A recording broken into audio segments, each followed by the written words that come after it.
Welcome to How Not to DM. I'm your host, Derek. Thanks for joining me on my quest to interview the very best dungeon masters on this plane of existence.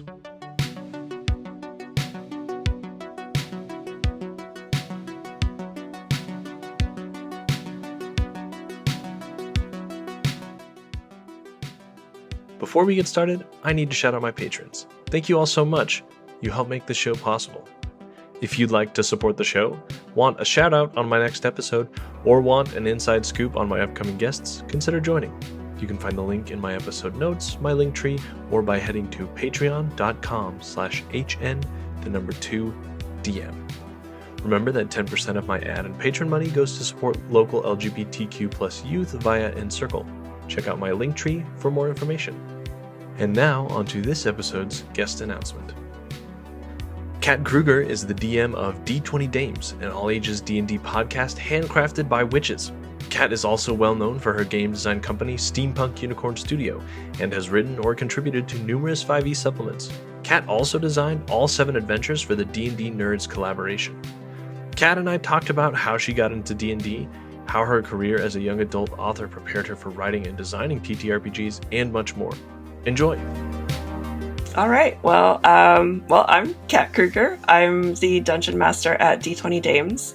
During the day, my professional day job is a freelance game designer, and I have my own company called Steampunk Unicorn Studio. Wow, gosh, it's been, I think, 15 years of freelance work. It hasn't all been in game design. That's a fairly recent career shift, I guess. Yeah. Previously, I was a young adult writer, and I did a lot of media and corporate and other sorts of freelance writing. And it wasn't until I moved to the West Coast in the US that I sort of shifted gears and went into freelance game design. Yeah. I guess you'll have to tell us, did you become a wizard of the coast then? Was there some secret ceremony or something? No. Yeah, we'll dig into your writing and your shift to game design in a little bit, because I think that's a really interesting thing I want to explore. Yeah, how did you get into tabletop role-playing games? And I've heard this story, so I'm really excited to hear it again from you. But yeah, for the listeners out there. It basically began with a meet cute. So I was a guest at HowCon, which is a science fiction fantasy geeky convention in Halifax, Nova Scotia, Canada, where I was living. And I was a guest as a young adult author. As part of that, there's this little soiree that the quote unquote celebrities are invited to mingle with some of the guests. And my personal assistant that was assigned to me was also assigned to a wizard of the coast. His name is Chris Tulloch, and we chatted and talked about Dungeons and Dragons. And at that point, I had never played, but obviously knew about Dungeons and Dragons because it's so in the forefront of pop culture. I'd seen it on, Community and Freaks and Geeks and thought it was really fun, but never played it because I just didn't have a group of people who I thought knew how to play it or could teach me. But his job is actually, at the time, was to teach people how to play, and that's why he was at the convention. So the next day, set up a tutorial, played, loved it. And, after I left there, I got a starter set, DM'd for the first time because, like I said, I knew nobody that played D&D. So I took it upon myself to DM my first home game with family. And from there, I really loved the role-playing element. So from there, I started teaching at a creative learning school for youth and used D&D as a tool for that. So it was creative writing through D&D. And then eventually I did another workshop where it was just pure D&D. And then, a year later, invited back as an author. Chris was invited back as well. And then we hit it off. And the rest is sort of history because, now I'm in Seattle. I moved from Halifax to Seattle. We're married. We have a toddler. Yeah, so what a great story, bringing people together. I love it every time I hear it. So you talked a little bit about your first experience running a game, and it was for family and friends. Tell us a little bit about how that went. You said it was it the starter kit or the essentials kit, and did you like have to build the characters with them, or just tell us a little bit about how that first experience went. It was the starter kit, so the Lost Mine of Phandalin or Phandelver. It was when 5e just came out. We decided we were just going to use the pre-generated characters and just they could rename them to whatever. I think everybody had fun, but we were still sort of like trying to figure out what the rules were because I only had that 1 hour and 30-minute session.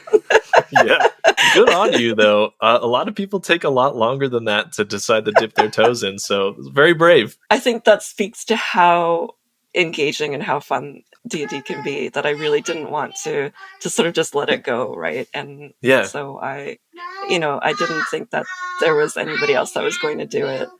Sorry, my toddler. It's okay. I'm waiting for my son to scream any moment when he's getting put down for his nap. So, yeah. Cool. Well, yeah, it sounds like it went really well then, because you decided to keep doing it. And did your family want to keep playing too? We played for several more months. It was really fun. Even though we weren't really sure about the rules, we just sort of like made it up as we went along, looked up the rules when we could, and just went with it. And I think that has probably influenced my style of DMing a lot, simply because it's sort of like, don't worry about the rules so much. They are there, but if you make a call, then that becomes your house rule, right? And, I just continue to learn along the way and read more and more and listen more and more to different podcasts and the way that D&D is played at other tables. Yeah, it's fascinating. And that's part of the reason why I started the show, was because I was listening to so many different actual plays, and I was like, I really just want to pick the brains of these DMs and figure out why they're doing this and that. And is this intentional? And so it's been a lot of fun to do that. And yeah, it's you pick up so many things and you learn so many things from listening and watching other people do it. All right. So the question I love asking everybody is about the mistakes you feel like you have made that people can learn from. So, and that's kind of the point of the show, right? How not to DM. So what are some of the biggest ways or the small ways that you feel like you have learned how not to run games? One of the things counter to what I said was that sometimes the rules do matter, and you shouldn't feel like you can't stop the game to look up a rule if it really matters. I feel like sometimes it's like, all right, we're just going to fake it, and it doesn't really make any sense in that moment, just because you're stressed that you, as the DM, are supposed to know everything. Early on, I think it's more important that you actually look up the rule. If it's not going to spoil the fun, and then other times you just wing it. But if it's really important, I think you do early on should look it up.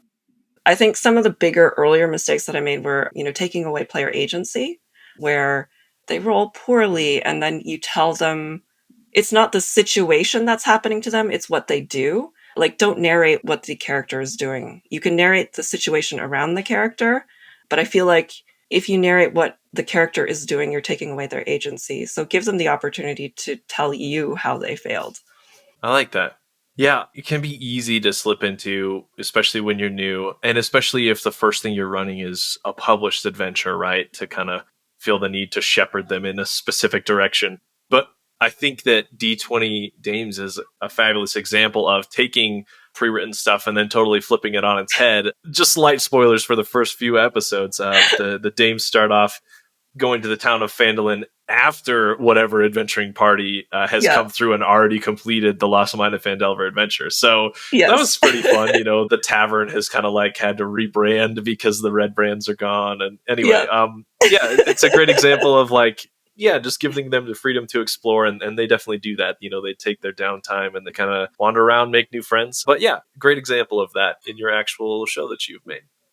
The opposite side of this is the really good moments that you feel like people could learn from. So what are some of your favorite moments from behind the screen? And they could be things that you specifically engineered or things that happened in spite of your plans that are really fun and memorable that might be fun to hear about. Early on in D20 Dames, we're still sort of like feeling what the podcast was all about. So we've got like these little prequel episodes that sort of showcase that, the audio quality isn't so great. We're still trying to like roll with the very, very poor rolls, and sort of like role play around that. That highlighted, like learning on the spot. But I think with the first like actual 3 episodes that we did, The Trouble at Chassandar Manor, that was my first go at writing original content. And it, like you say, it takes place in Vandalin after the Red Brands have been run out of Chassandar Manor. Everybody thinks it's abandoned, but it's not. And I think some of the funny things that happened out of that was because I was still a new DM, I hadn't experienced the over planning for one thing and then not planning at all for another thing. And one of the things was I named every single one of the kobolds that they were going to face. I had a staff room with lockers with all of their names on it. Yeah.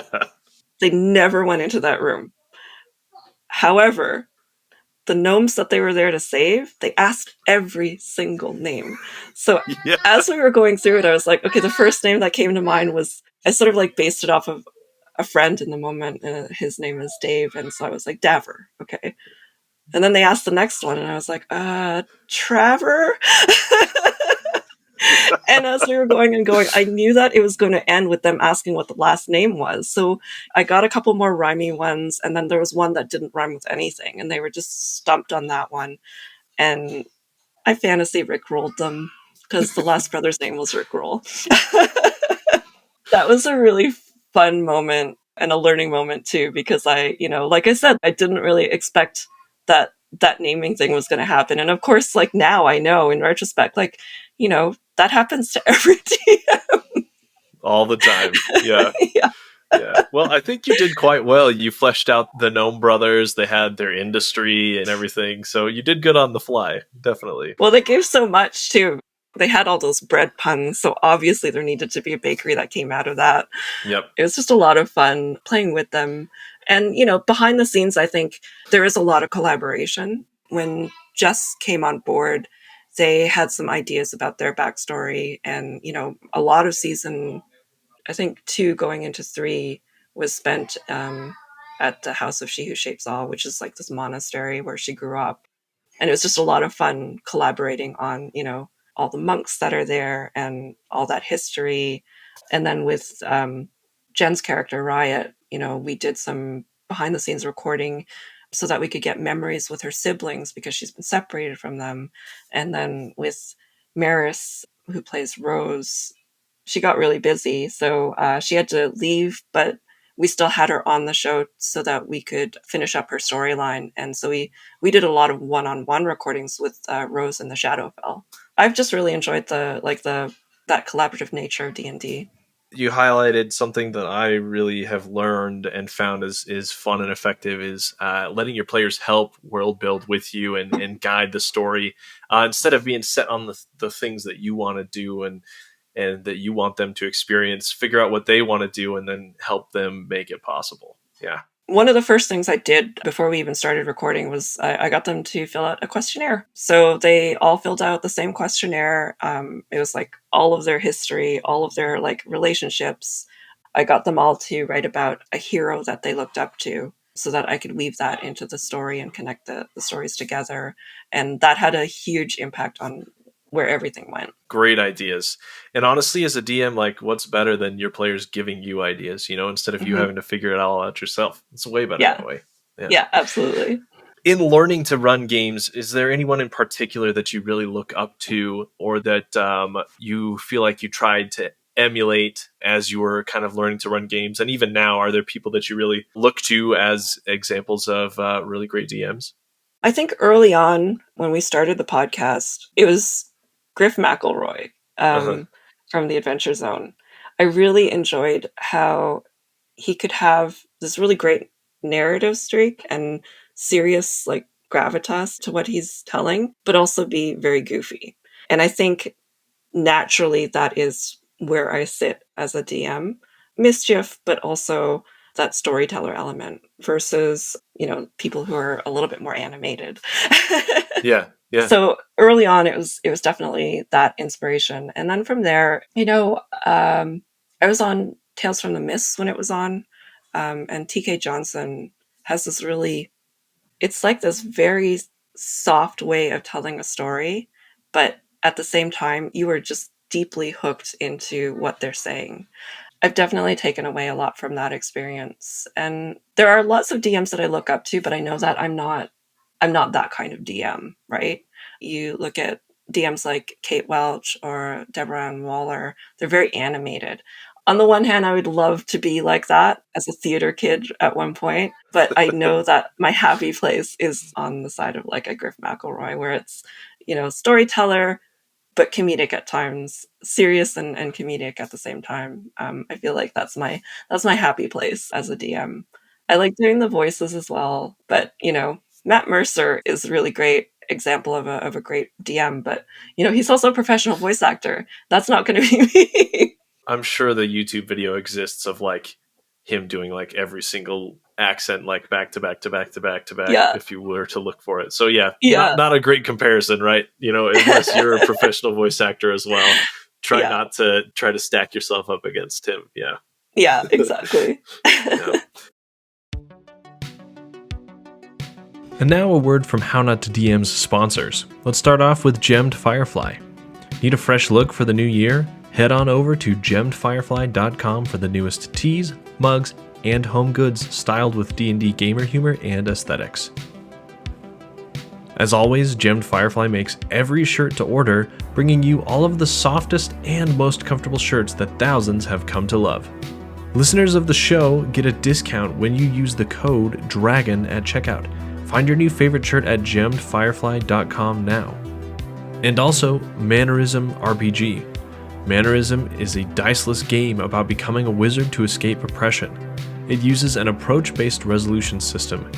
The GM thinks up a failure complication, and the players choose the character's manner through their description. The interaction, as well as the character's stats, determine the degree of success. Players control how their character advances through play, unlocking magic and mastering it on a scale that threatens the establishment's fearful sorcerers. Find it on DriveThruRPG. As always, sponsor links are in the episode notes, so go check those out. And now, let's get back to the show with this week's Quickfire Chaos.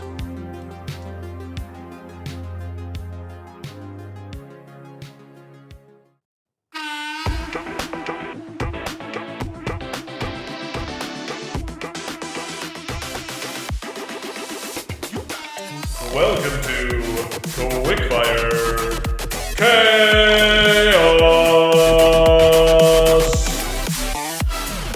Let's do This week on minigame. Quickfire all I Chaos, need Kat from and I you are going to is use some 4 random D100 D100 tables rolls. to create You're an going to be on-the-spot playing an roleplay scenario. NPC, and these rolls are going to determine what the NPC is like, and then what quest that you're going to send me on. So I'm going to approach you. You're going to just roleplay this person for like 2 minutes, and I'm going to ask you like what you want me to do. You kind of just got to make up like why you need this thing done, and then that's it. I'm not going to make you pick an accent. There's like a voice table, but it's just like kind of how they sound, not their accent necessarily. So you can fill that in if you want. All right. So yeah, we'll start there. Voice description. 50. Speaks almost entirely without moving their jaw. Oh my god. The next one is personality trait when you're ready. A 1.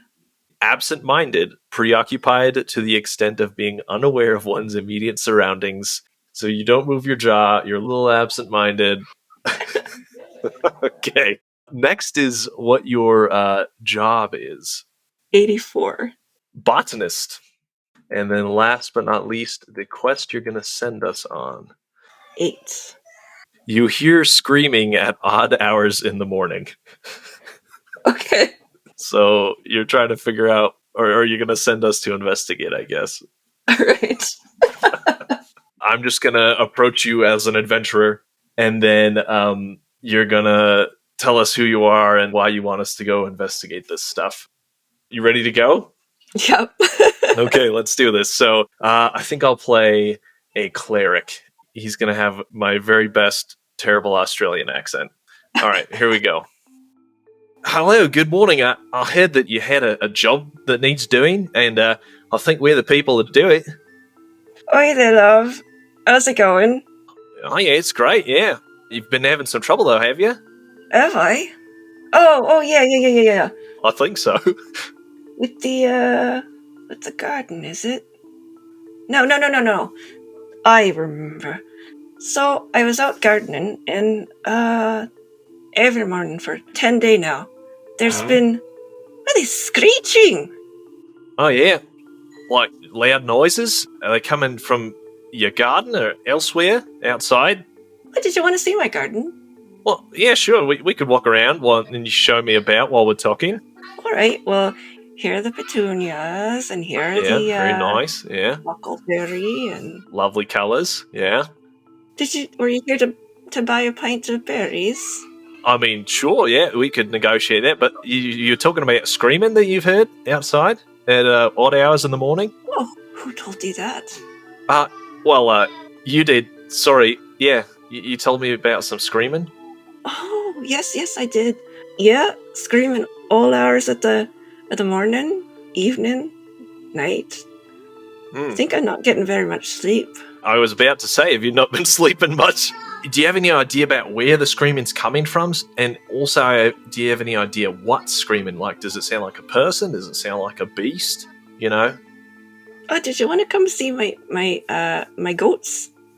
You looking for beasts? No, I'm just asking where the screaming's coming from and if you know what it sounds like. But sure, goats, we can go see the scream. goats. The goats scream? Mm. Yeah, I think I've heard about these screaming goats before. Are they the ones that are keeping you up? What? How do you know that I'm up all night? You were mentioning that you've been hearing some screaming. Do you know where it's coming from? I'm here to help out with that. Oh, okay. Did the goats send you? No, the goats didn't send me. I saw you posting on the board inside town, and you're looking for some help, so just hear about that. Yes, I did. Yes, they're screaming. Think it's somewhere on my property. Right, okay, so may I propose this then? Maybe I roll my bedroll down, I'll lay down here tonight, and then if I hear anything, I'll wake up and I'll try to deal with it, and you can get some shut-eye. Does that sound alright? Oh, yeah. So you're wanting to... it's not a bed and breakfast here. Right. You might want to get back to the tavern. I mean, I did could you need do directions? That. I don't need directions, no. I could go to the tavern, but then I can't hear the screaming, probably, right? Who told you about the screaming? You mentioned you've got some berries for sale, yeah? Ah, yes, I do. Yeah. Let's make a trade. I figure out what the screaming is coming from, and you give us some berries for the road. Oh, yes. Does that sound like a fair trade? That sounds fine. All right. Don't you worry about how I'm doing it or where I'm going to be going. I'll figure it out, and then I'll come back to you when I've figured out what the screaming is, all right? All right. Done. Done and dusted. Oh, man. I was going to end it with, who told you about the screaming? Who told you about the screaming, love? Yeah, oh, man. Well done. I've had a few people roll stuff like this where it's just like they can't focus, and so it's very fun to try to role play and get out what you're trying to get us to do. I love it. I imagine this adventurer gets hit on the head in the middle of the night because this NPC is like, what is this person trespasser? I found him on my property in the garden. Yeah. The local guards probably know too. They're like, oh yeah, it's just the botanist again. Oh man. Did she tell you about the screaming? Yeah. All right. So we've mentioned it a couple times. D20 Dames, your podcast. I'd love to hear about where the idea came from for the show, how it started amongst all of you, and how it is going so far. Jen Vaughn and I became friends around the time when I moved to Seattle, and we started an at-home D&D game. At that time, the Adventure Zone was sort of like at its height. We both really enjoyed that show a lot, and we thought, listening to other podcasts, we didn't hear anything at the time that represented, a lot of femme or people of color on podcasts. There was a lot of the same makeup in podcasts. And so we decided that we would give it a shot. And so we approached a few people that we knew, sat down, had a conversation over supper. We all agreed that it was something that we wanted to do. Funnily enough, we originally wanted it to be more like the comic Rat Queens, where it's a really rough group of women who defy convention and swear a lot. But when we got down to actually planning the podcast, we talked about the very simple thing of, do we want the explicit tag on our iTunes? Yeah. And we decided no. And that one decision completely, we did a 180 on what the story was going to be. And it became way more family friendly than the original idea. And that also really put us in a unique position in the market, because I feel like there also aren't a lot of kid friendly, family friendly shows. So we really leaned more into that as the seasons progressed. We just finished our first campaign after 4 years back in December, and we sort of took a little bit of a break because life stuff is, everybody's lives are a little bit hectic. Yes. But we have just started planning. Promos are scheduled to go out imminently, possibly this week, for the next campaign. Oh, so by the time this comes out, there should be some information about it. Excellent. Yes. So we have some teasers coming out. So I can't really say exactly what it is yet, but I can say that it is going to be even more kid-friendly than the previous campaign. We found something really unique, and we found something that we really enjoy doing, and that is creating content that families can listen to without worrying about all the things that you might worry about from all the other podcasts. Yes. The adult ones far outweigh the kid-friendly ones. Like, I can probably name a dozen or so that I know are specifically like supposed to be family friendly, and then the rest, are just whatever. So, and it was kind of the same thought process for me when I started this show. I was like, do I want to make it family friendly or not? And I was like, yeah, you know what? I think it would be worth it, just because that means there's extra time people have to listen where they're not worried about what their kids are hearing. So exactly, it was a big motivator for me too. Cool. I'm excited to see what you have cooking. That'll be fun. Yeah, I'm really, really excited. It is going to be the first time that it's our own world to play in. We're building it from the bottom up, and I think it's really have the same elements that were there before. There's going to be serious moments, story-driven, character-driven, lots of monsters, but not necessarily ones that you have to fight with. Or, the conflict isn't going to necessarily involve fighting. I think there will still be fighting, because that's part of tabletop role-playing games. Generally speaking, there's some fighting involved. But I think it's mostly going to be more exploration, role-play, and that sort of thing. Fun. Are you using 5e as the system, or are you doing something else? I think it'll depend when it actually comes out, because we are planning on doing a little bit more teaching as we're going along. Yeah. That'll be fun. Yeah. I'm excited, yeah. I learned this maybe between the time I asked you to come on the show and now. So this is something really cool. I don't know if this was only North America, but anyone who was paying attention saw nerd clusters popping up, candies, basically like licorice bits with like nerds encrusting them. They are delicious. And I remember my sister-in-law like sending me a picture on her phone. She's like, hey, check it out. These are D&D themed. She has played with me like once, but she knew that I was into it, and she's like, check this out. I was like, oh, this is so cool. And I found out that you are the one who wrote all of the adventures for the nerd clusters, one themed for each of the different colors. So I'd love to hear about like the collaboration, the experience, and what it was like to write adventures that you knew were going to be for younger / brand new people playing the game. It was such a fun collaboration. I was so excited when I was approached to write it. I think because D20 Dames has done a lot in the D&D kid-friendly environment, that it was a really good fit. I also happen to just really love Nerds candy. It was my favorite candy growing up. When I was asked, I was just like, are you kidding me? Yes, of course I'm going to write these. But writing them was a ton of fun. The process was really great. Shelley Mazanoble, who was the one who approached me from Wizards of the Coast. Yeah, she's awesome. Worked with her before on Betrayal at Baldur's Gate, and I had a lot of creative license, I guess.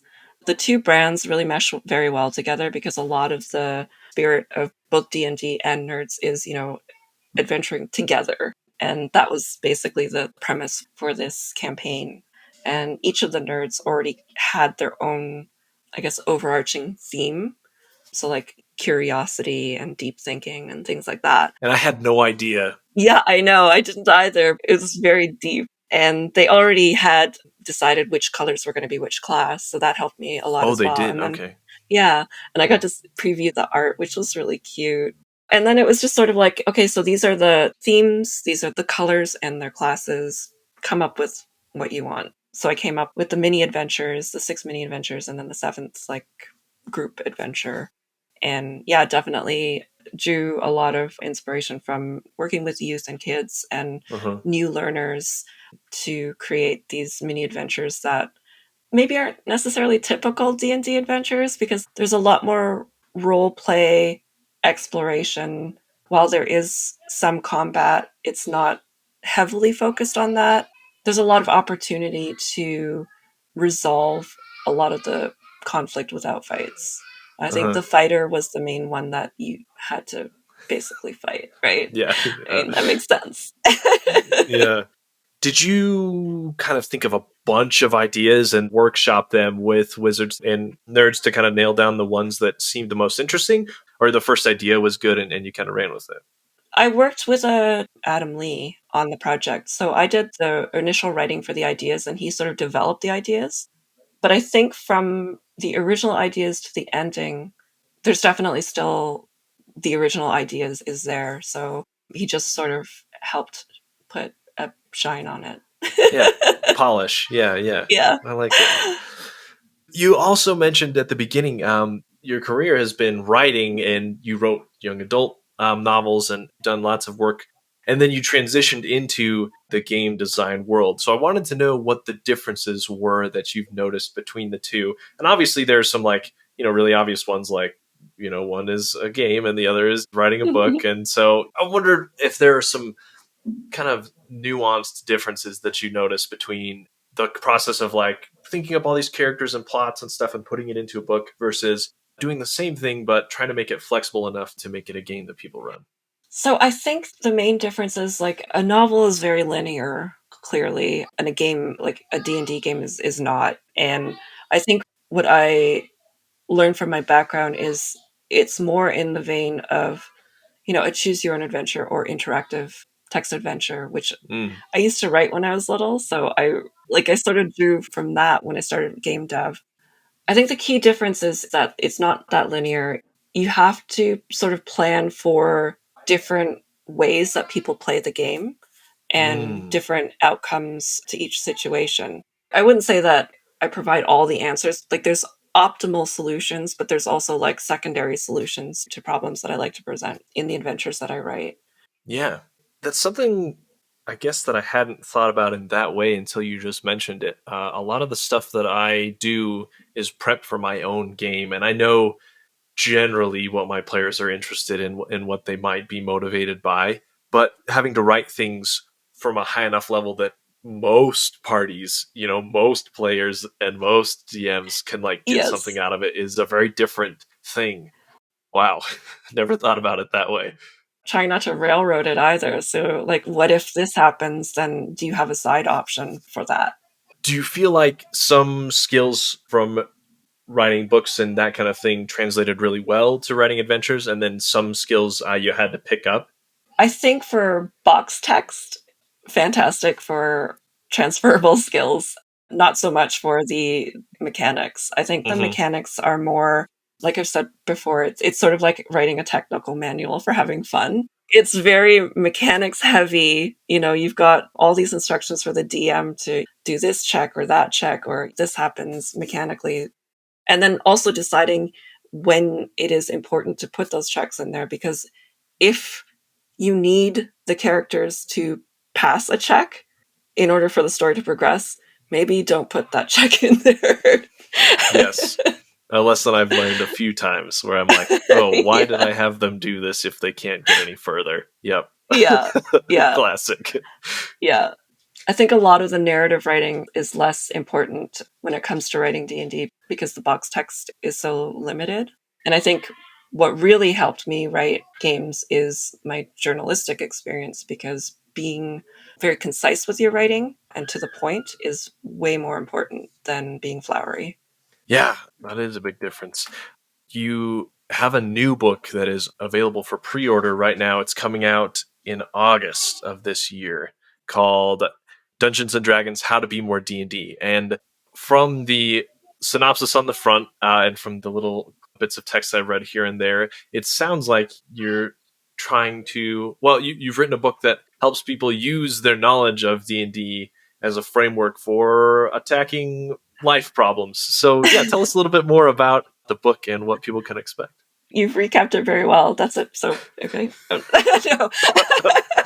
I think the goal in the book when I was writing it with my publisher was definitely target is people who understand D&D and applying it to your life. But I think it's also people who sort of know D&D but haven't necessarily played it. And this is another way of approaching it. It's sort of like, understanding like the randomness of life and how that relates to dice rolls and things like that. There's some interactive features in the book that have random tables that you roll on, an actual character sheet that you fill out. So there's many chapters that talk about how to approach adventuring, what the classes are that relate to actual real life and how you approach real life. There are sections on, DMing your life. Definitely a bit of humor in it too, because that's just the way I write. I try to approach things with a little bit of laughter and humor. But I think there's also some serious things that you can take away from it, that maybe you can approach your life with that sense of more adventure through D&D while also having fun, I guess, is mainly what this book is all about. Cool. Does it have journaling parts of it too, with the random tables and the character sheet and that? Is it kind of like meant to have self-reflection as part of it? Yeah. There are some elements of that. There's a random table, there's a character sheet, there's a little example of like how you track your life XP and your milestones and, setting goals for yourself and sort of gamifying your life a little bit. I got to have some fun writing from the perspective of the characters from the cartoon, and there's a advice column from Tasha.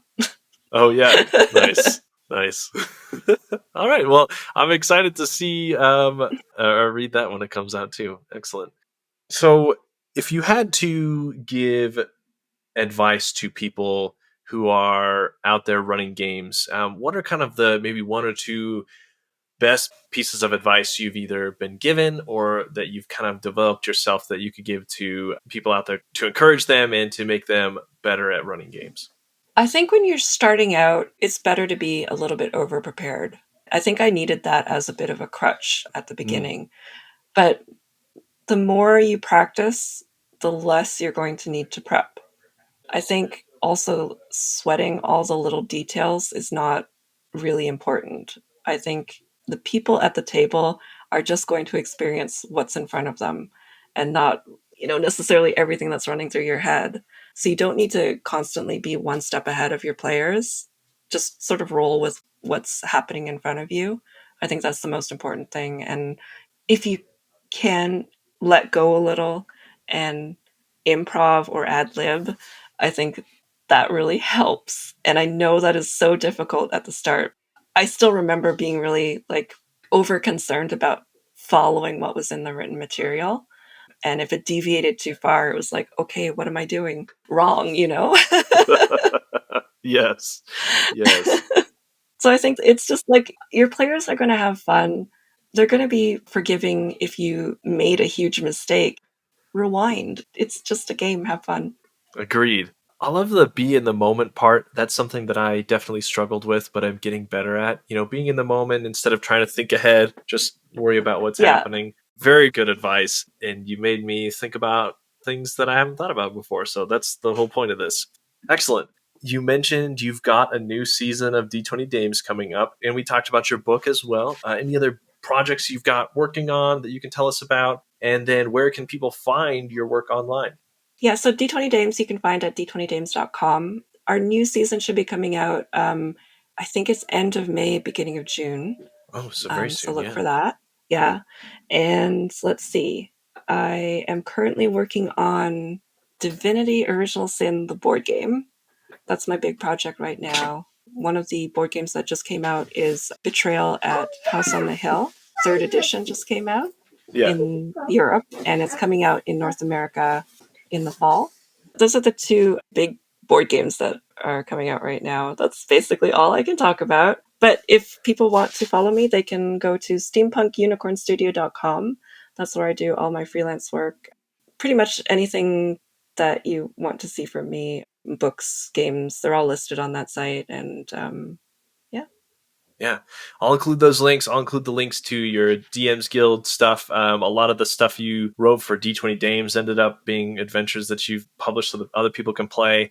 Yeah, so I'll include all that. And if you haven't seen an announcement about the new season yet, it probably is coming very soon. Excellent. Well, thanks so much for joining me, Kat. It's been a lot of fun. It's always good to laugh and have a good time and also talk about something that we love together. So thank you so much for joining me. Thank you so much for having me.